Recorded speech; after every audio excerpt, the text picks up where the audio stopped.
হ্যাঁ গাইস, একটা কথা বলি, আল্লাহ কি বাতাস! ছাদে এত পরিমাণ বাতাস, এত বাতাস কি আর বলবো। বাতাসের জন্য কান টান সব ঠান্ডা হয়ে যাচ্ছে, মনে হচ্ছে যে আমি মানে গ্রামের বাড়িতে গেছি।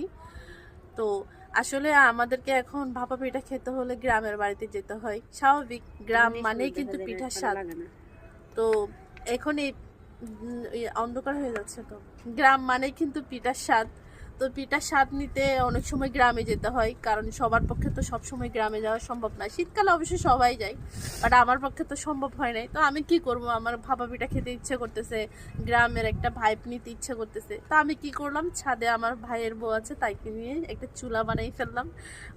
ওই অবশ্য বানাইছে, আমি বানাই নাই চুলাটা। আমি নিজেও পারি চুলা বানাইতে, কারণ আমি এর আগেও একটা বানাইছি। তো এই যে ভাপা পিঠা বানাইছি দুইজনে মিলে ছাদে বসে, মনে চারদিকে